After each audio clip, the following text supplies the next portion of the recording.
3. Hi, I'm Brian, and this is my DIY. Today we're going to turn this cheap builder grade door into this beginner-friendly Craftsman style solid wood door. The first step to building my door is to measure the door. It measures out at 31 3/4 inch by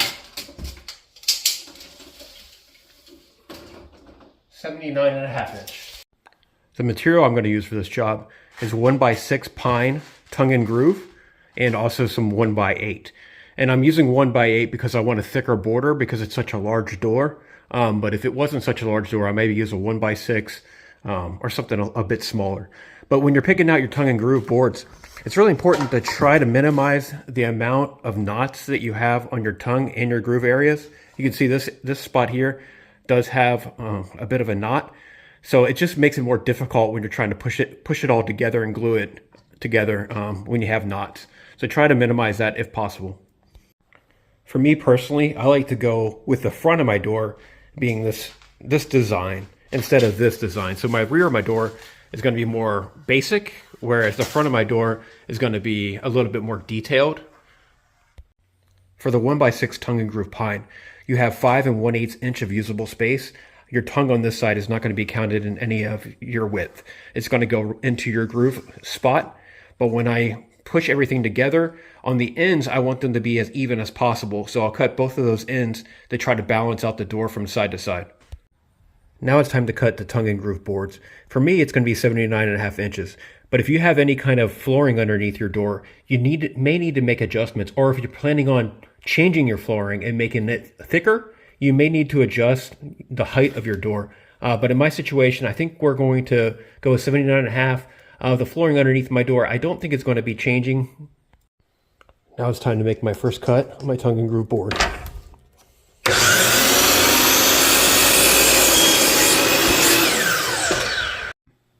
I've just cut my first tongue and groove board to 79 1/2 inches, and I'm matching up with my pre-existing door.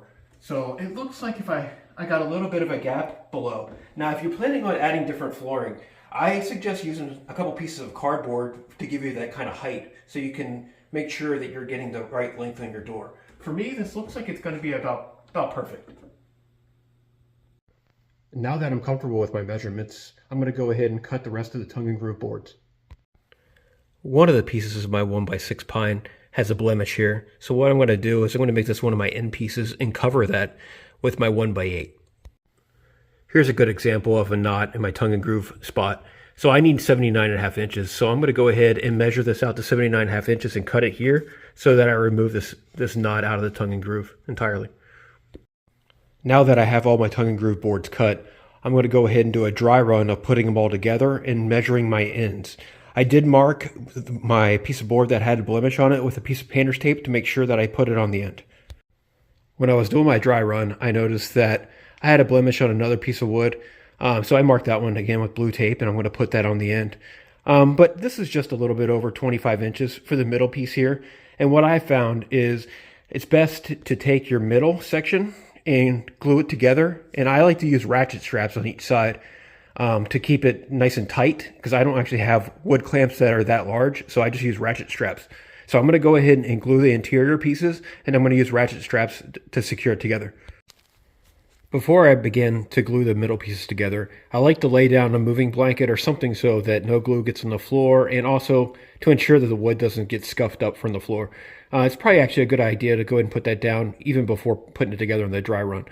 But what I like to do is I like to lay out my ratchet straps. I like to put three total ratchet straps. I like to lay them out ahead of time because once you get all the wood together, it's more difficult to actually get the ratchet straps underneath the wood. So for the gluing step, I'm just going to take some wood glue. I'm going to put it into the grooved area.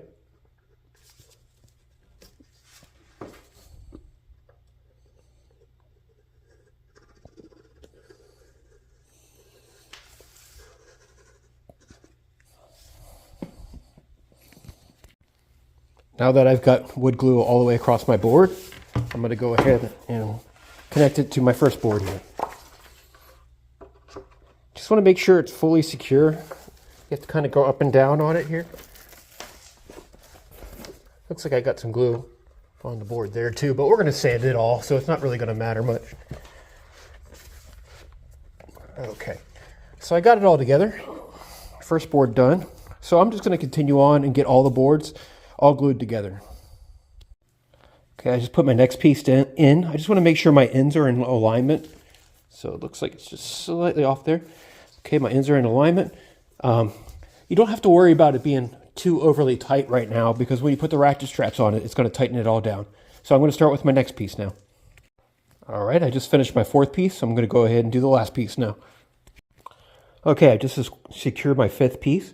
I'm going to go ahead and start putting the ratchet straps onto the wood.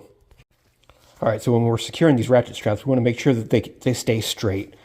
So I'm just going to go ahead and wrap this around and go underneath this wood. Again, it's a lot easier if you start by putting the ratchet strap underneath to get started. So I'm going to lift this whole thing up, and again, it's much more difficult to work with once it's all put together. So I'm going to wrap it through here again. And one main important thing is when you're tightening these ratchet straps, you do not over tighten them. You don't want this thing to buckle. You want this door to be completely straight. So now that I got this here, I'll go ahead and secure my ratchet strap. Make sure this is all straight.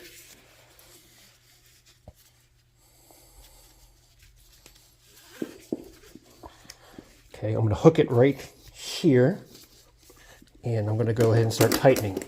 Again, I'm not over tightening. I'm tightening enough to where all these pieces where the tongues and grooves touch are together. And that's what I was saying earlier. You don't need to worry about it being perfect at the time where you're putting it together. The ratchet straps will help you out. So I'm going to begin to tighten it. I'm not going to over tighten it. I'm just going to get it secure right now. And I'm going to come back and tighten it all once I get everything done. So I'm going to start working my way down to the middle and to the end. The middle one is definitely the most difficult. But again, just make sure you keep your ratchet strap completely straight when you're putting it in place.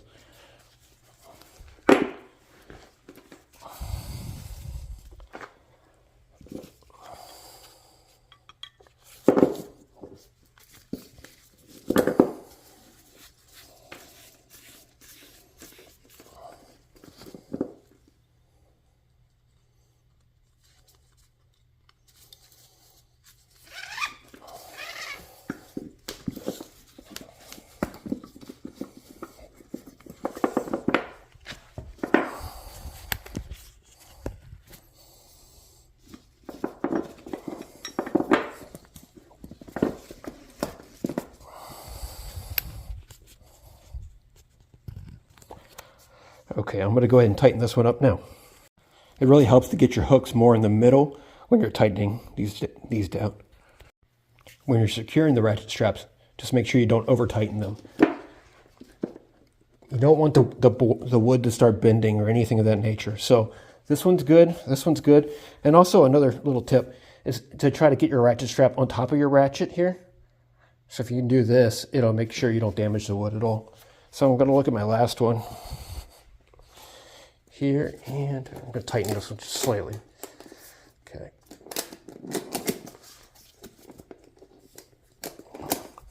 Okay, I feel like I'm tight on all of them. I'm not over tight, so I do have a straight door at this point. Now we can spot check our tongue and grooves and make sure we don't have any kind of separation in between them. So they should be nice and tight, but again, not over tight.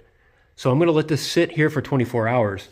And then when I come back, I'm going to work on attaching the sides to it and making sure I got the right measurements. So for me, this is the best way to do it because the ratchet straps bring that wood in and it makes it nice and tight and compact. So I like to make sure this all dries, and then I'll do the end pieces in 24 hours. Now that my middle section has had time to dry, I've removed the ratchet straps, and I'm going to measure out the section to see how much space in my width is actually usable. So I got my measuring tape here.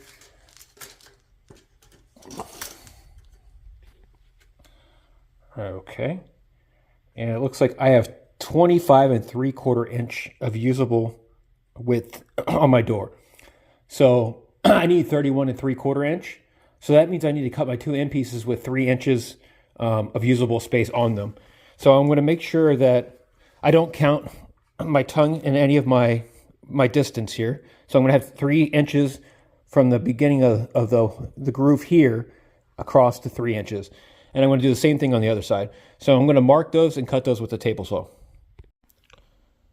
Now that I marked out my 3 inches for each side, I went ahead and also marked the side of the trash piece of wood, since I'm going to be using this piece to connect it to the rest of the door. I wasn't able to record myself on the table saw, but my calculations just worked out to where I had 3 inches on each side. So whatever your width is, just go ahead and do your measurements and cut it in half for your two end pieces. But I want to go ahead and show you how it came out. So you can see here, it's actually 31 3/4 inch, exactly what I was looking for. So I'm going to go ahead and I'm going to glue these two sides on, and I'm going to go ahead and put ratchet straps around them again and let it sit for 24 hours. Another tip when you're gluing these doors together, for your last piece, it's much easier to use this piece because you can put the glue right in here and then attach it to the rest of the door. So yeah, as you can see, I got my other side already connected. I'm going to do this side last. And now I got the rest of the door glued together. It was much easier to do as opposed to the middle section. The middle section is pretty tough to get the ratchet straps around it and whatnot. So just another thing to look out for. So you can see I got some damage here on my border of my door. So I'm going to be putting wood over this. So this won't be seen at all. So if you have anything on the edges that's going to be problematic, you know, we do have a border coming. That's what I was showing you earlier. Just marking those pieces of wood and making sure we cover them up. I pulled the ratchet straps off my door. My next step is to build the border on my door. So I'm going to have two pieces at 31 3/4 inch to go across the top and the bottom. And then I'm going to fill in the distance on the side on the left and right sides. Now that I've cut my top and bottom border, I'm going to go ahead and glue them and then use a brad nailer to secure them to the wood. I'm going to go ahead and glue the first part of my border.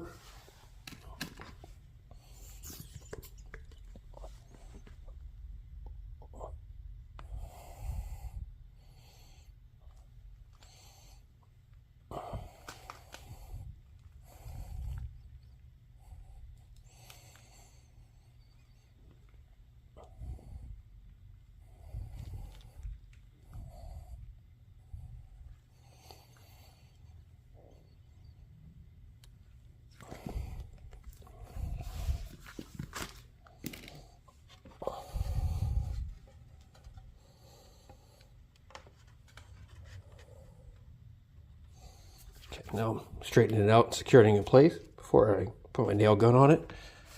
Making sure I like how it aligns. You can see here it's pretty much right there in alignment. Now I'm going to use my nail gun and go ahead and nail it in place.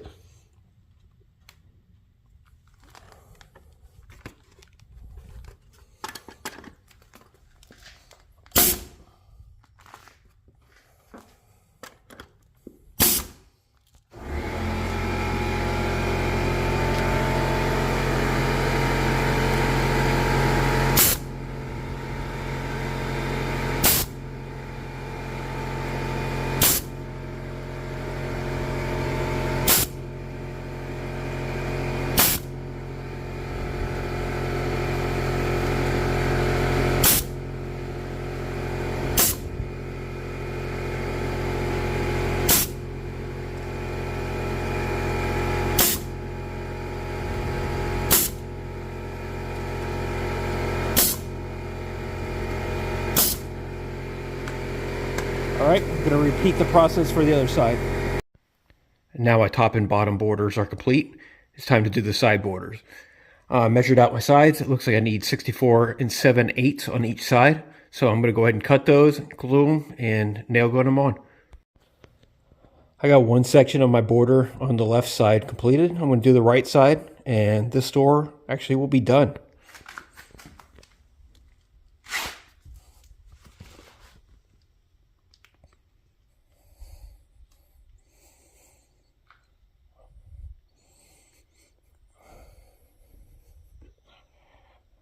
Notice you can see here imperfection up where I'm gluing. I'm going to flip that over so I can hide that. And also, if you remember me mentioning it earlier, you see this down here. Here's that other imperfection that I'm going to be hiding with this border.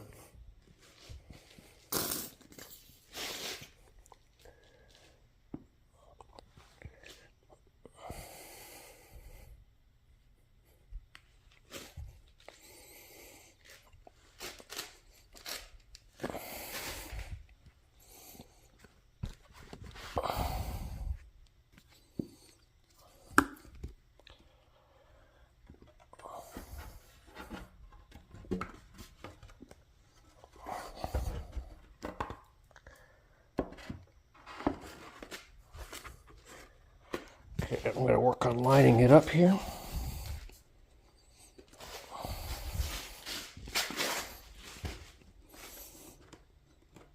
Okay. Looks like this side came out a little bit.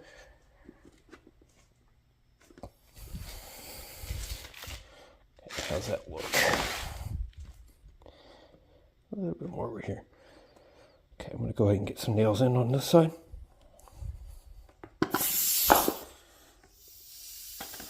Sounds like my nail gun's got a little bit of a leak in it here.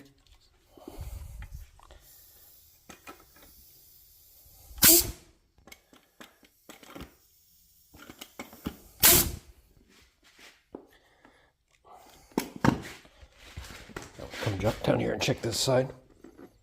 Make sure I get to where I want it to be. Okay. There we go.